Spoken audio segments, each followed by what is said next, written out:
I'll just start with a couple quick announcements. I have a retreat coming up this July, about a month from now, in Durango, Colorado. So feel free to join us. There's plenty of room and space, and we'd love to have you.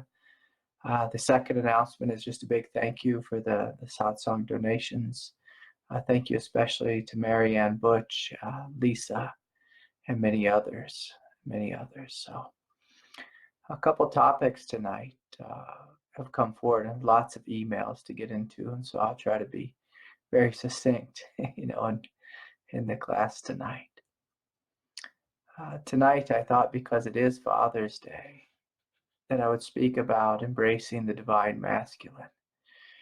So often on this path I speak about the divine feminine, opening to the divine mother, embracing pain, working with healing and trauma and these types of things. But, if we really want to progress on the path,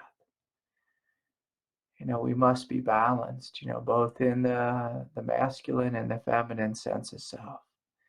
And so just so we're clear here about the divine masculine has to do with spiritual awakening, with the path of freedom, the path of peace, the path of opening to the hugeness of what you are. And finding this inner clarity, this inner wisdom and strength and backbone. If we don't have this as a primary aspect of our path, it's very easy to get lost, chasing bliss states, or, chasing feeling realms, or, some people even get lost in all types of psychic realms and phenomenal states, where there's just different phenomena arising, and we're experiencing this type of bliss or that type of bliss. All of it, of course, is good. All of it is divine. But if you look at what the divine masculine is, it's knowing who you are and what your life is about. Who am I? And what is my life truly about? If we don't have this inner direction, it's easy to get lost, chasing after the next great teacher who's come to town and always jumping from one lineage to the next, or, running here, running there, or just getting lost on the path. Many people get confused by the movement of their own mind, the movement of their own unconsciousness. And by knowing what you are, by stepping into what you are, this quiet presence of truth, this quiet presence of strength,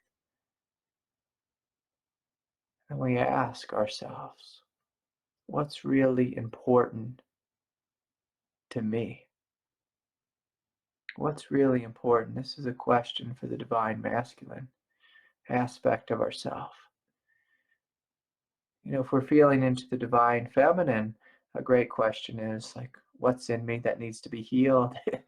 How can I serve more fully? How can I love more fully?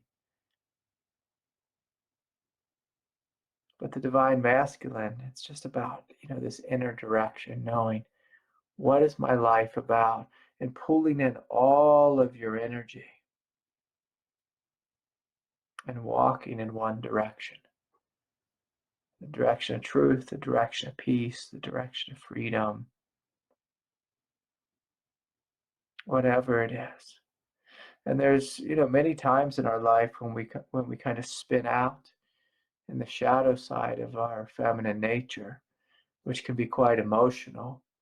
We can be spinning out arguing with someone who's not there, or, living with a broken heart, or struggling with guilt or shame, or whatever it is. Someone actually wrote in a question about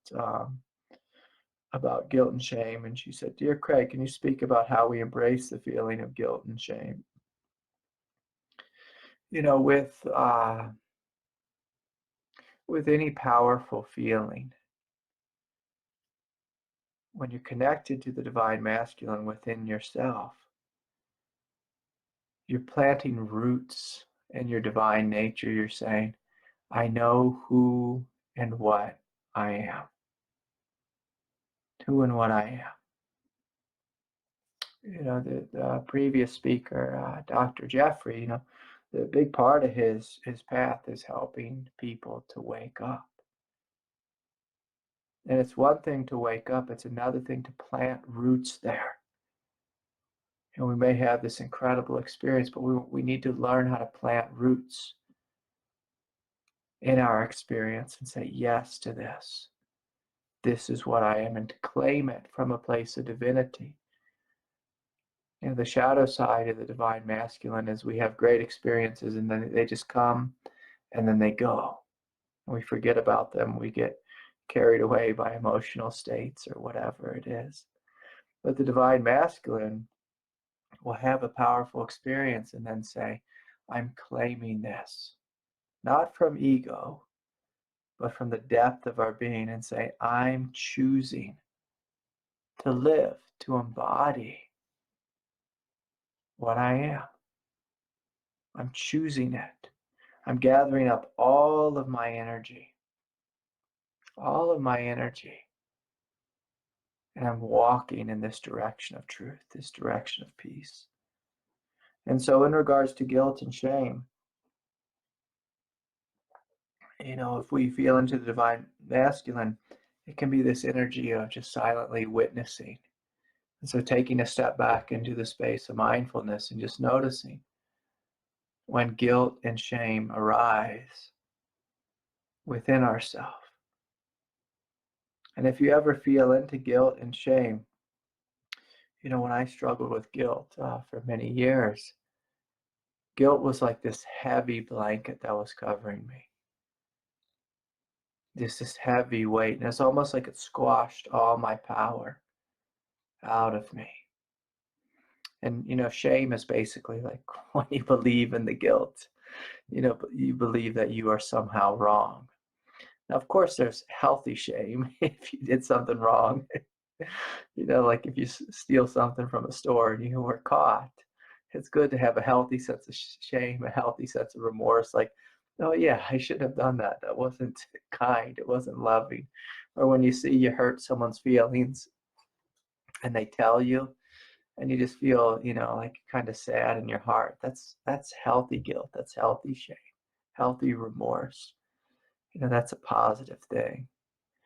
But if we have tremendous guilt, about something that happened 5 years ago, 20 years ago, if we had parents who didn't know how to love us fully and, were always shaming us or publicly shaming us, or maybe they didn't actually want us, and so they would say, shameful or condemning comments, consistently throughout our childhood. This is something we want to let go of. But in order to let go of guilt and shame, what you have to do is you have to pull your resources into your center. Discover what you are again. Rediscover your innate goodness, your beauty, your divinity, and say, oh yeah, I am good. At the core of my being, I'm not a wretched, shameful being. At the core of my being, I'm made in the image and likeness of God. At the core of my being, I am divine. And so I'm walking forward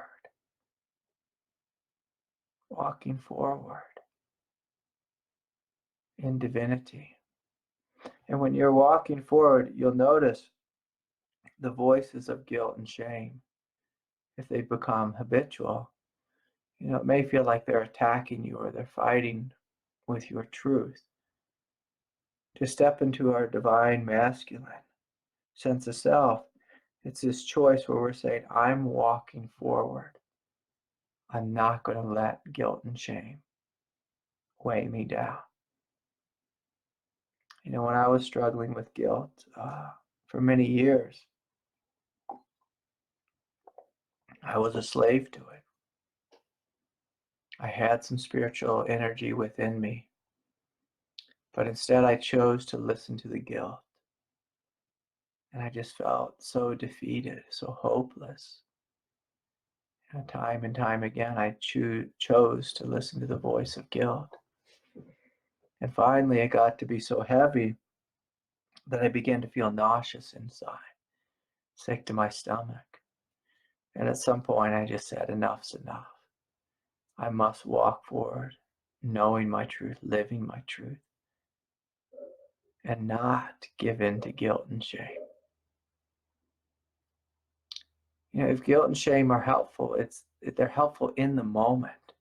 Again, like I can remember when I was really young and I had this job. It was one of my first jobs, and the manager at the store that I worked at, you know, she basically told me, like, Craig, take whatever you need. And I was like, really? And she said, yeah, take whatever you need.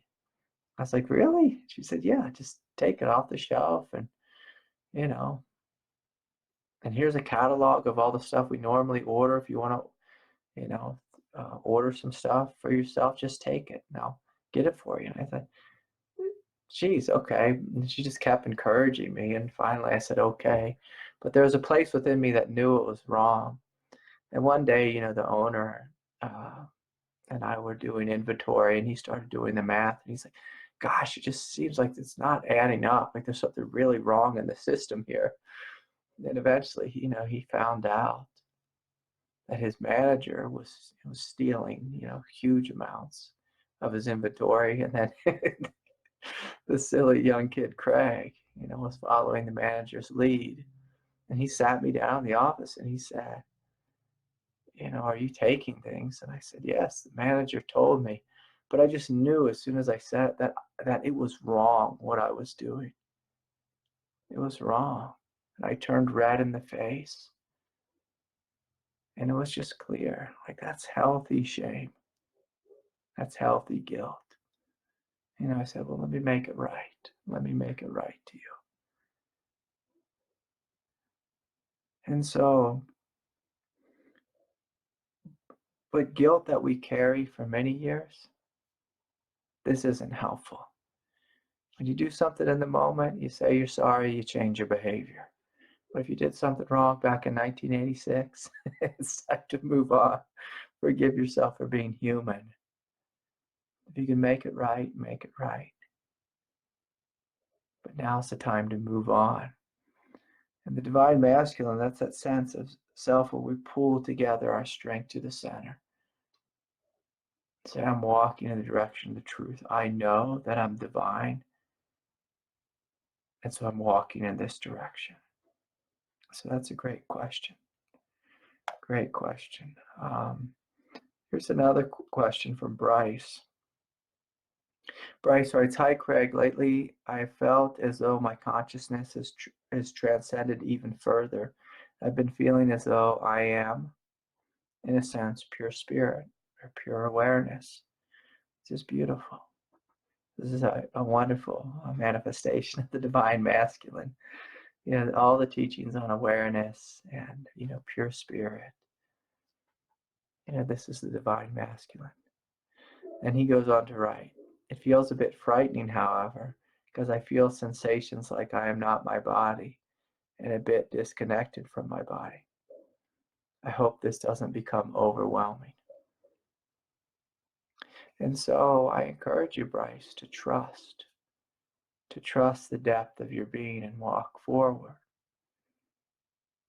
While you are walking forward, it's important to have a job and to feel your feet on planet Earth. You know, perhaps to do some yoga and include the body in the experience of pure awareness. You know, most people, when they first wake up to pure awareness, they feel it in the space of the mind, the third eye area. But as you start to open and deepen further, what you'll discover is awareness is everywhere. It's throughout your being, throughout your body, not just in the space of the third eye, but in the throat, the heart, the shoulders, the belly, the legs, the feet, the pelvis. And this is just warming up. You know, then you discover it's also everywhere.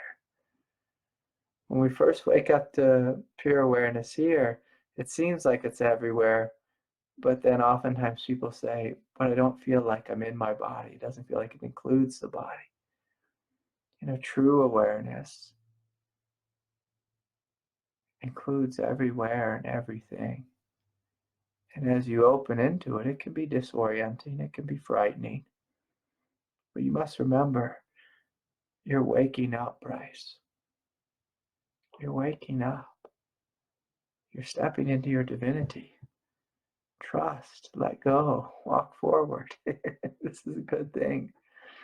It's a good thing. Don't be frightened. And so one of the ways we stop being frightened is to find whatever fear is there, in this case, that you're disconnected from the body, and connect with your body. Meet your body with love. Embody yourself fully. Feel your hands, your arms, your legs.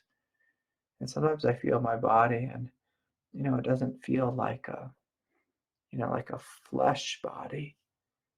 It simply feels like a light body. Get comfortable with this, Bryce. Enjoy it. Enjoy it.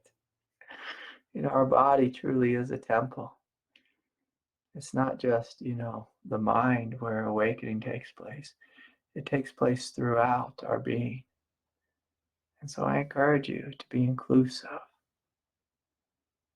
Inclusive. And so if you feel very transcendent in the beginning, it's common to not feel much. But just gently notice, how do I feel in my heart? How do I feel my belly, my pelvis, my legs? And include this. As you do, the body will wake up too. And you'll feel as if this transcendent awakening is deepening throughout your form. So that's a great question, Bryce. Okay. Let's see what else we have here. This is from Anna. Anna wrote something in for me to share. This is from Anna in Victoria, Australia. She writes, Craig, I've been sitting with what it means to be of service through feeling into it on a deeper level. What has come to light is that true serving is something that unfolds every moment. This is true. This is true. When I ask the divine to show me what it is to truly serve, I'm taken deep within the moment.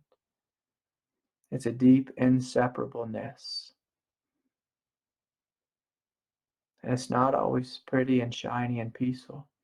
It's as much in the difficulties of meeting our own fragile humanity and the meatiness of relationships as it is any outward service. Maybe it is our unconditional nature and action, so to speak. Yeah, this is so true. This is so true. When we truly serve, oftentimes the first person we serve is ourself, our own sadness, our own pain, our own guilt, our own fear. We meet it with love and we meet it with strength. This is beautiful. Other times it means, we just spend a little time, with our children or our partner or cat or dog or whatever it is. Today was Father's Day, and to be honest, if you asked me what I wanted, I'd spend the day in silence, spend the day alone with no family. But in my heart, I knew that wasn't right. I spent the day, with my daughters and just hanging out, having a nice time, and just working together around the house. And then we went out into La Plata Canyon and spent a little time in nature with the dogs, and just had this special time of just throwing rocks, in this mountain stream, just enjoying each other's company. And so sometimes being of service means, just being a good father. Being a parent is by far the toughest job here on planet Earth. It's much more difficult than spiritual awakening or climbing Mount Everest or anything like that. Because your whole life you're giving. You're giving. You're serving your children. You're serving the family. Whether it's through providing or just, doing what I was doing an hour ago. I was reading Dora the Explorer with my 5-year-old. She was saying, one more story, Dad, one more. I said, okay, sweet.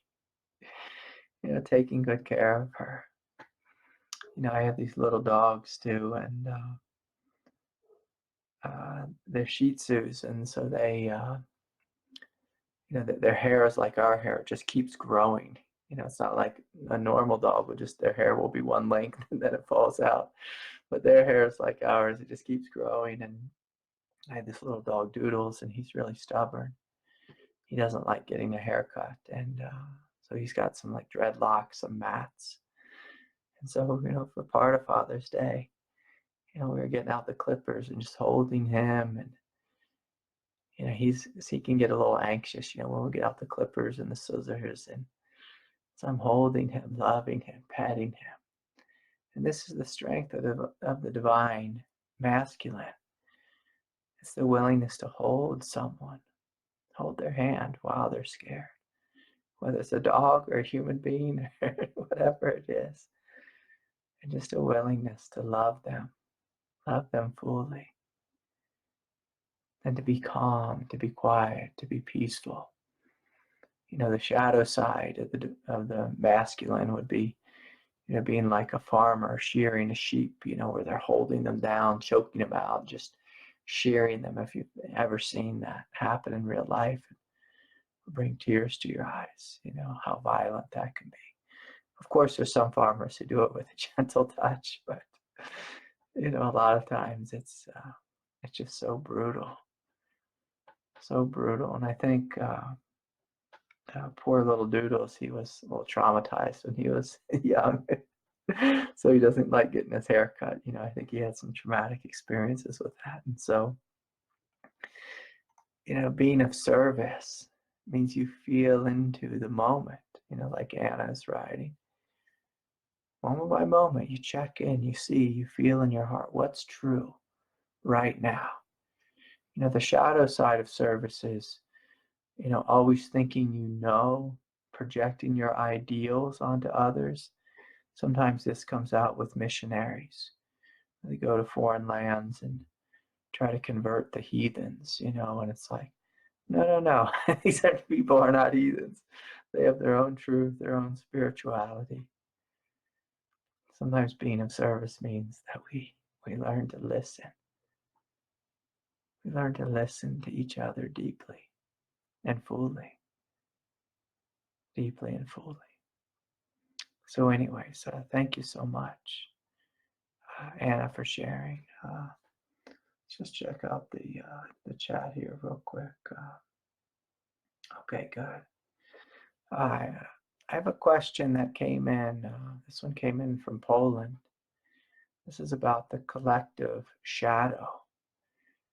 And this is a very interesting topic, probably a topic I could speak for a couple hours on, but I thought I would just mention a little something because, she brought this up. She said she was taking a course with Adyashanti, and he was speaking about, his work, of working with the collective unconsciousness, the shadow of the collective here on planet Earth.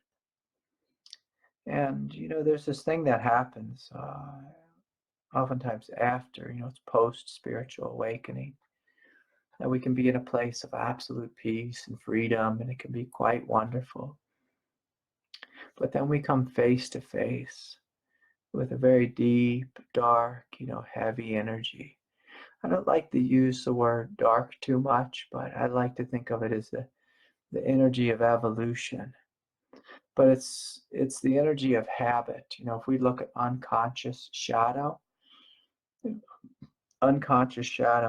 some people can start to use words like dark and evil and, say all these types of things about what makes it up, but I just like to look at, life in a very scientific way. There's two great forces here on planet Earth. This force of habit, that's the force that keeps everything together, keeps everyone following the rules, tribal consciousness. But within that, that habit is the habit of desire, the habit for, whatever it is, lustful desire, sexual desire, these types of things. It also could be the habit of war and violence, like right now. Our president is fighting with the whoever it is, the supreme leader of Iran. And, the two of them are looking at having a violent altercation. And, human beings have worked violently with each other for thousands of years. So there's this force of habit, which is just a repetition of, say, the lower forces. And then there's this force of evolution, of progression, of invoking something greater.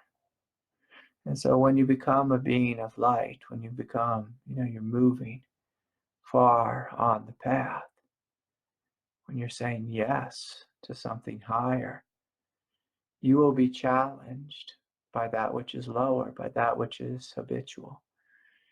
And so in a real basic sense, everyone on planet Earth, as soon as they make a step forward, life will come along and test that step and see, are you actually serious about making this step forward? Are you serious?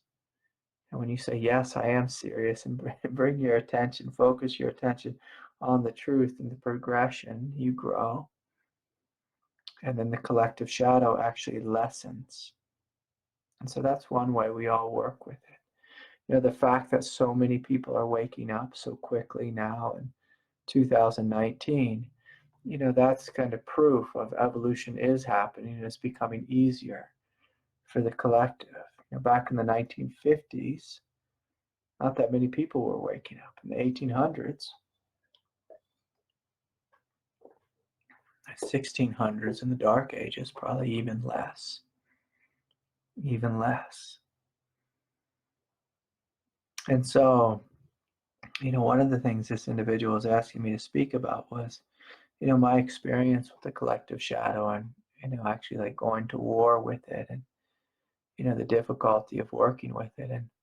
And I can just say this, that there's been times on the path when, I'm sitting just in a space of freedom and peace and ease.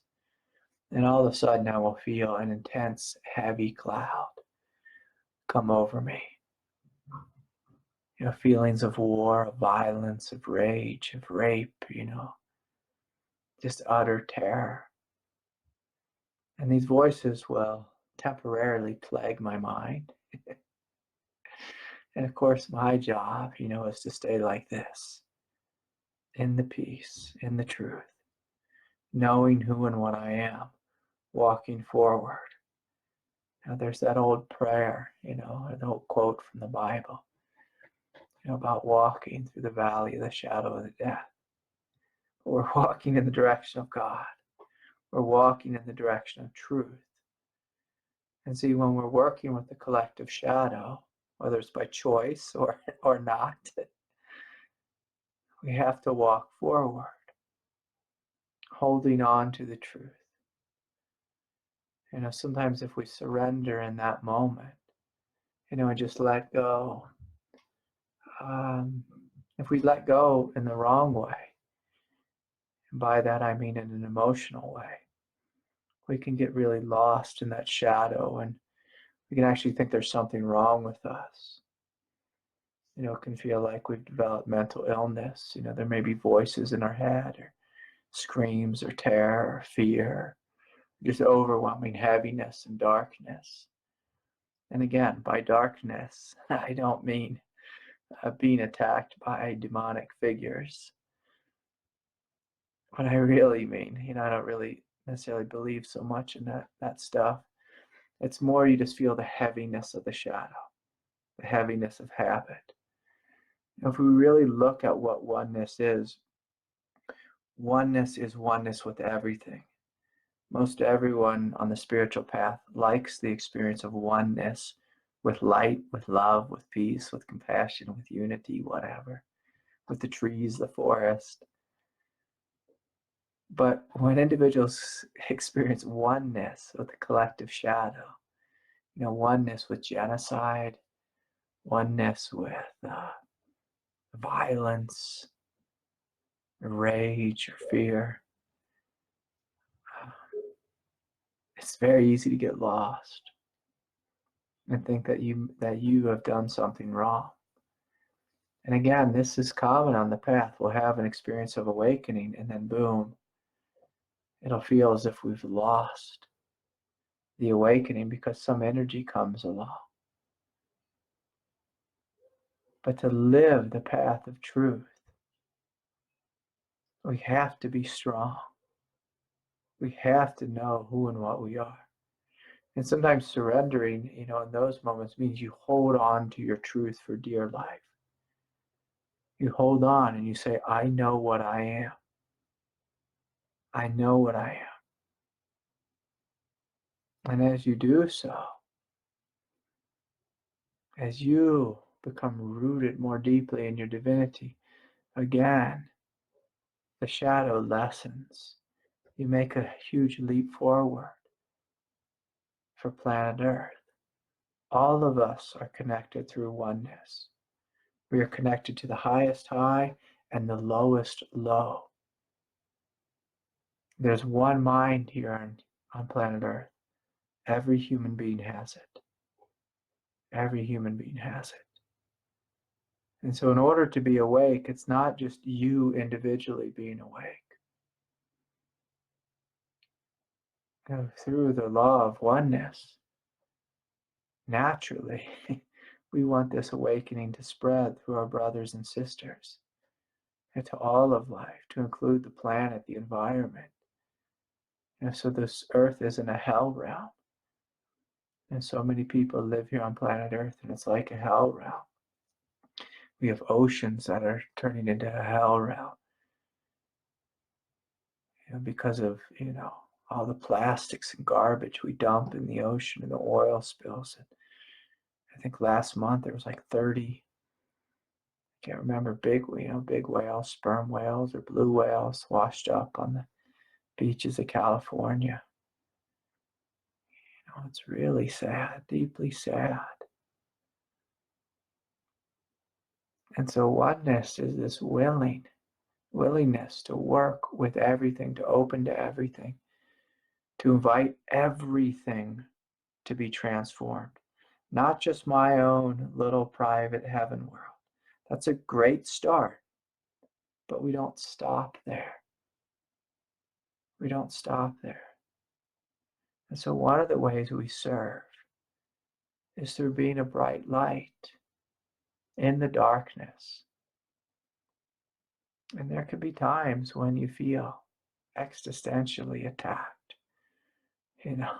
by the collective shadow. You just feel this heaviness just overwhelming you.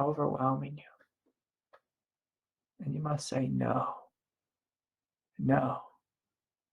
Sometimes, I'll reach down, literally touch the earth, touch the ground. Say, this is what's real. The shadow is simply a shadow. It's simply a shadow. It's simply a psychological force. It has no power over me. We must say this. We must know this. If you give into it and say, oh, it has power over me, then it will swallow you up. And you'll find yourself, temporarily deluded. Temporarily deluded. And so anyways, I'm not saying this to scare anyone, but, about this thing. But Sri Aurobindo and his partner, the mother, they wrote about this extensively. They would just write volumes and volumes, about how they would sit each day and they would feel, this force of habit come over them. They lived at the time of the Great Wars. There was times when Aurobindo would go into the, how should we say it, like the etheric planes, and he would meet with Hitler.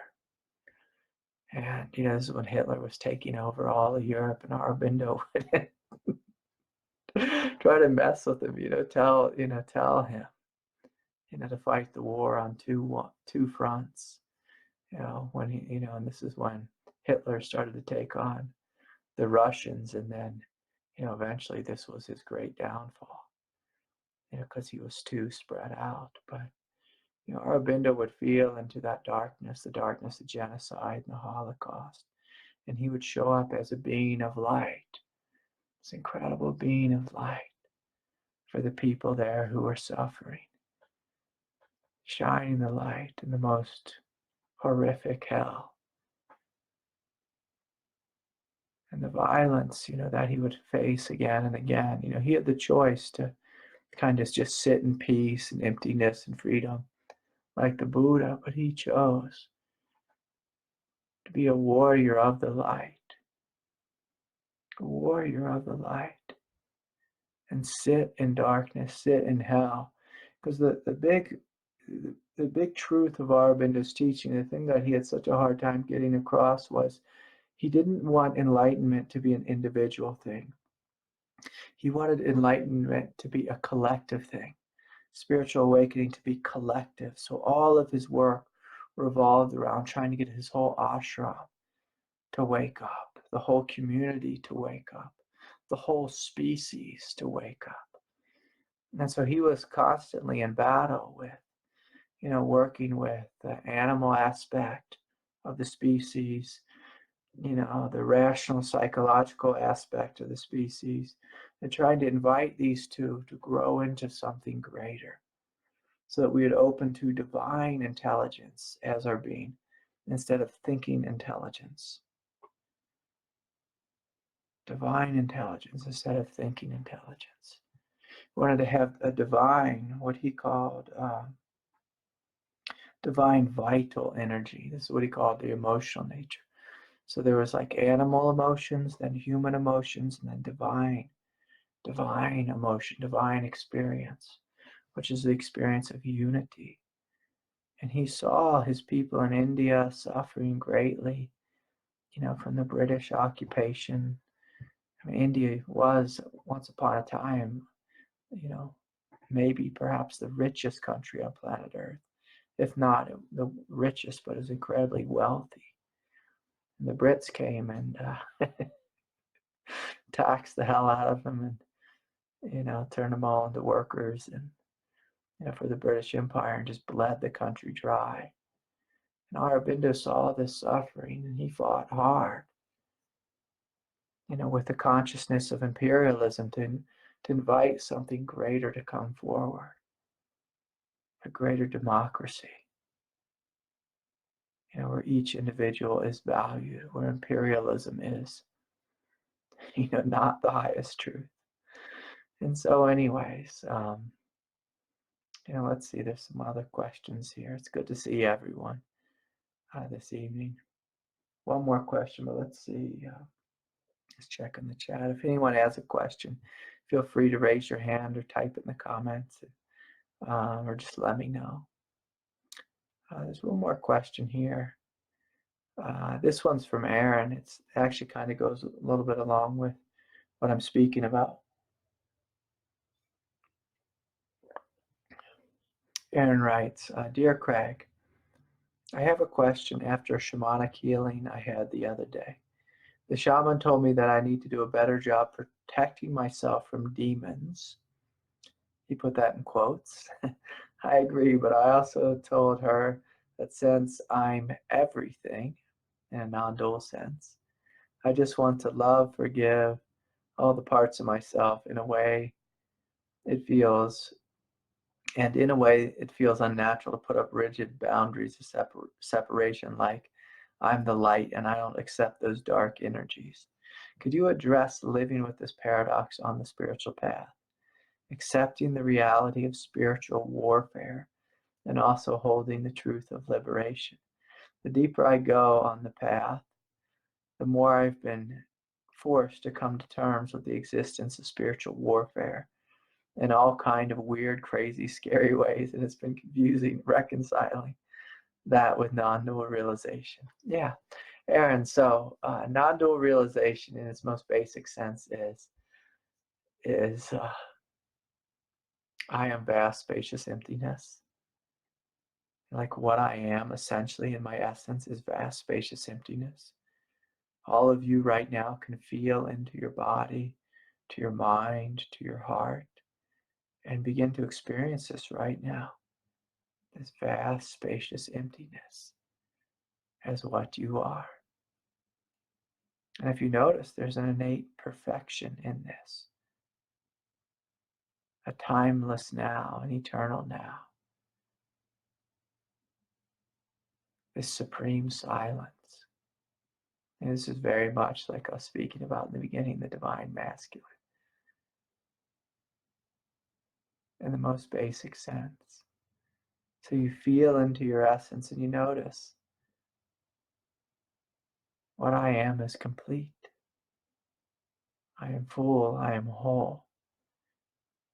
So in this moment, if you aren't realizing this, if this isn't your ongoing, abiding realization, it's simply because you're identified with a mind that's thinking, or the thoughts in your mind, rather, or the emotions in the body, and you've identified yourself as these emotions, the emotions of the past, the fear of the future. You identify with your career, your job, or being 41 years old, or however old you are. And that's egoic consciousness. But non-dual realization is realizing if I just close my eyes, what's here? Vast, spacious emptiness and freedom. It's vast in every direction. You feel into your heart, you feel this eternal completion and wholeness, eternal goodness. That's beautiful. And so I encourage you, Aaron, to rest here. To rest here. Now, if you haven't noticed, you also have a human body, a soul that lives in an evolutionary way, evolves through lifetimes. We have a human consciousness that's connected to,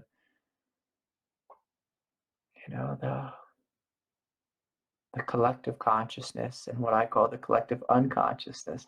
So in your human self, you have the highest aspects of your human self, kindness, love, gentleness, tenderness, a willingness to listen and work things out, work towards peace. You also have the lower aspects of human consciousness, which are, war, rape, violence. We all have this within us. If you think you don't have, war or violence or anger within you, or rage, perhaps you haven't sat long enough in meditation, because if you sit long enough, you'll find the highest highs, incredible heaven realms, as well as the lowest lows. This is normal. This is normal. And so the paradox is, what you're writing about is a paradox. It's a paradox of being both human and being divine. And so in your divinity, you're perfect, you're complete in an absolute way. If you step that down, because we also live in a relative planet, an evolutionary world, there are a million levels of being. So a couple moments ago, I was speaking about the collective unconsciousness. That's one way of being. It's all of our consciousness together can create a collective shadow. All of our consciousness together can also create a collective consciousness that's moving forward, that's that's growing forward, because there's the collective consciousness of humanity and the collective unconsciousness of humanity. And so, Aaron, I'm going to encourage you, don't worry about demons. They're not real. Does psychic stuff exist in weird realms?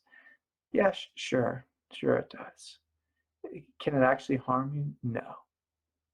The more power you give it, the more harm can become. And the harm, it's all imaginary harm. And by that, I mean it's mental and emotional harm. No psychic being can actually harm you. For what you are is pure light, vast, spacious emptiness. On an ultimate sense, do you need to be protected? No. On a relative sense, I will say this. If you are losing energy anywhere because you have a big shadow or a big wound, or a little shadow or a little wound, sometimes it's helpful in the beginning to kind of surround yourself in light. Just imagine that this, like there's an orb of light around you protecting you. Human beings, we tend to be energetic sponges. So sometimes in the beginning of the path, it can be helpful just to kind of put, like an imaginary orb of light around you, where you see the goodness of your heart shining outward, but nothing can come in and harm you. But as you progress a little bit further, you start opening into oneness. What you find is oneness is open.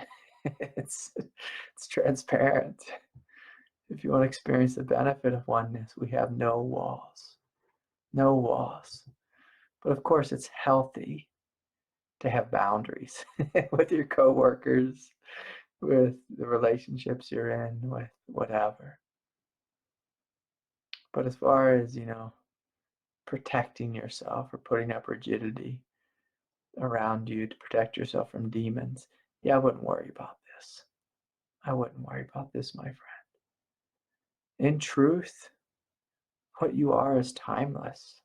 Think about how many lifetimes we've all had.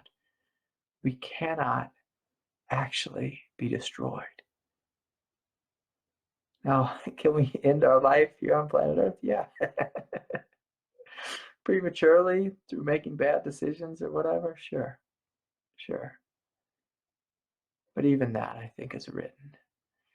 Even that is written. Can psychic beings harm you? No. Can it create inner turmoil in your mind? Sure. If you believe in them. If you believe in them. So anyways. Okay, here's a couple questions. Hi, Craig. What's the best way to deal with unconscious people that like to pull us into the collective unconsciousness? Set boundaries. Create space. Don't engage in the conversation. Or, my teacher, he used to do this funny thing is when we were hanging out as a group and, like at lunchtime or whatever, and someone was just, if someone was like ridiculously negative, sometimes you go on a retreat or you're in a group and there's like one person who's like, what do they call her? Negative Nancy, or I can't remember what the word is, but there's a term for it. It might be Negative Nancy. Debbie Downer, that's what it is, It could be a guy too, of course, who's just going on and on. Out of nowhere, my teacher, he might just say, wow, like what a beautiful blue sky it is. And then everyone will look up the beautiful blue sky, and then someone will say, oh, look, there's a hawk or an eagle, floating, through the valley. My teacher lived up on this hillside, and it's this huge valley. That we'd look into all day long. And my teacher would just change the subject. He would change it out of negativity and just into the reality of this moment, like what's actually happening here. So if someone's going on and on and on about, how terrible their life is, say like back in New York City or something, he's going to bring them into the present moment, speak about something that's actually happening, not something that happened back in 1974. And so, how do we stay away from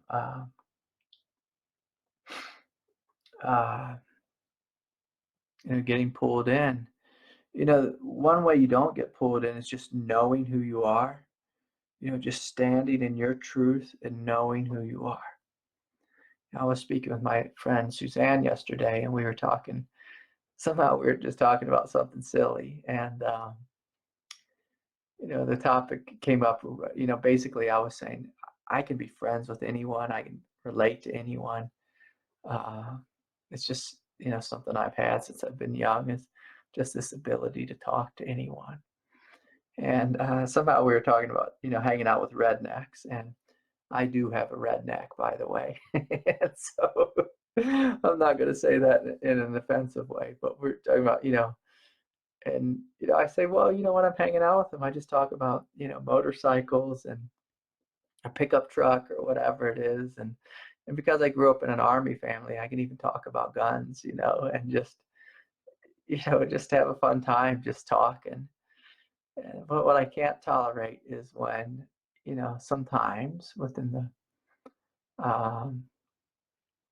that community, there can be, some pretty heavy racism. And so that's something I don't tolerate. So when racism comes up, I either ignore it, I deny it, I walk away, or sometimes I'll bluntly say, like, hey, like my wife and kid, and one of my daughters is Hawaiian and Chinese, and so I'll just say, like, hey, like, let's be nice here, like everyone here on planet Earth, all of us, are human beings. We're all working together here.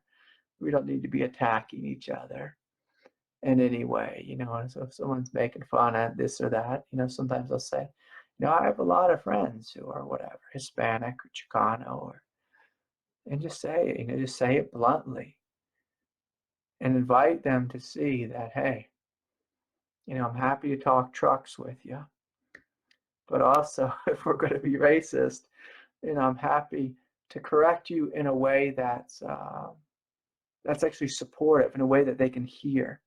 So instead of saying you're bad for being racist, I'll say I have friends, who are people of color, and I love them. They're great people. They're hardworking, and they're bright and intelligent this way or that way. And so I invite a new perspective that can be healing.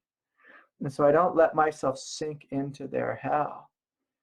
I steer the conversation. I take charge of the conversation, so that basically the light is leading the way. And if, I'm meeting with anyone, I want it to be a meeting of love, a meeting of truth, not a meeting of samsara, And again, it's one thing, to speak about trucks and motorcycles or whatever. And a lot of times, like if I'm talking with one of my neighbors who's, say a good old boy, it's just nice to get out and, just talk about trucks. And it's just a way of connecting. And that's what I see. It's just a way of connecting. Now, it may be, they may be in a place of unconsciousness, but for me, I'm in a place of light, and I'm sharing my light. And see, it's not really the words about what we're saying, it's the vibration. It's the place from where we are speaking. And again, this goes back to that divine masculine. Is within the divine masculine is just this sense of leadership, of ownership. And this is different than, say proselytizing, which, of course that gets a little weird. Hey, come to my church, it's like, get yourself in a good Bible-based church, And so I'm not talking in that way, but more just, my heart is open and I'm sending love to these boys. Sending love to them. If they're struggling with racist beliefs, they probably need more love, more inclusion, and they probably need to be speaking with some bleeding heart liberals like myself, so that so that they can come more to the center, so that they can see another perspective. And so we have to be willing to be spiritual warriors, But again, this doesn't mean proselytizing. This means showing up like Anna was describing, on a moment-by-moment basis where we are feeling into the moment. And, if you ask your heart, you'll know when it's time to be quiet and shut your mouth, and when it's time to speak up. If we're speaking up, from a place of anger with unconscious people around us, we'll just spread unconsciousness, They upset us, so then, they're saying something ignorant, we get upset, then we respond with anger. We're spreading unconsciousness. But if someone says something ignorant and we respond with love, we're spreading love. And so we are raising the vibration. And my teacher, he used to hammer this into me. He'd say, Craig, your job is to raise the vibration whenever you're teaching, whenever you're in the group. And in the beginning, because I was such a shy guy, like I was ridiculously shy. I was like always I was so silent all the time.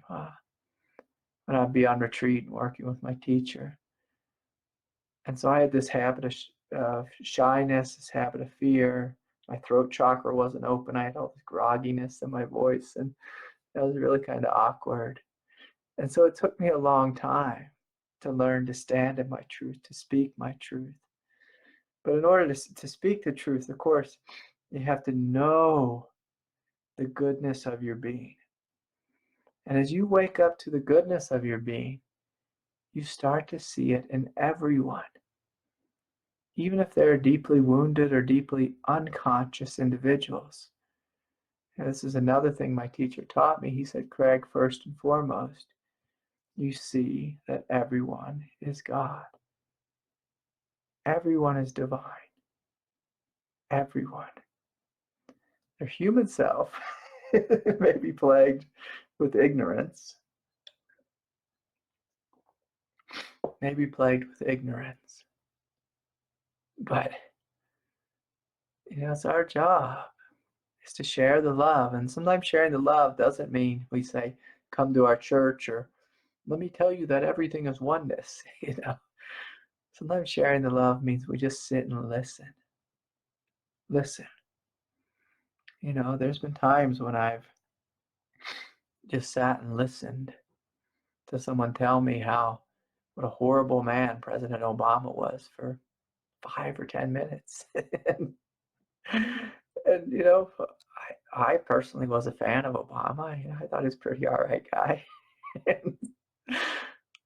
But I didn't correct them. I just listened. I listened to their pain and why they felt that way.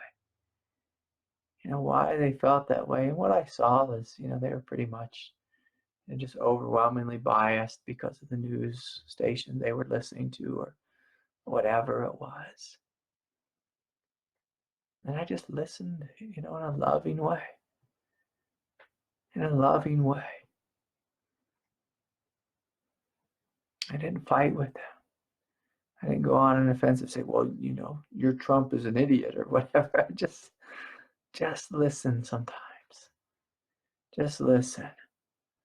And sometimes if you can just raise someone's vibration 3%, 5%, 8%, that's a huge step forward for them. And sometimes the most healing thing we can do is to listen. When someone feels heard, oftentimes they relax. And then they can let go of their anger. Their anger. And when they let go of their anger, then there's an opportunity for love to take root. Love to take root. And keep in mind, of course, there's also a time and a place, to give what my teacher also said. Give someone a kick in the shins, which is basically like, hey, don't talk to me that way. Hey, not going to be racist. Use all these racist words around my kids. Hey, knock it off. There's a time and a place for that. But, we have to pick our battles and we have to feel into our heart and just notice, is this the right place? Is this the right time? Can the person actually hear us? Or can we set a boundary and then get the hell out of there? Because it's not worth fighting about. It's not worth fighting about. And so anyways, so good to see you all. Let me just take a quick glance and make sure I got all the questions. I think I got them all. If I missed anyone, please forgive me.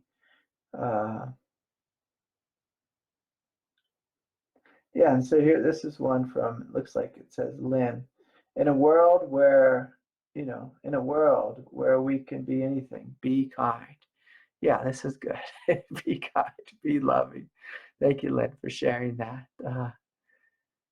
And this is what the world needs more of, is kindness, is love.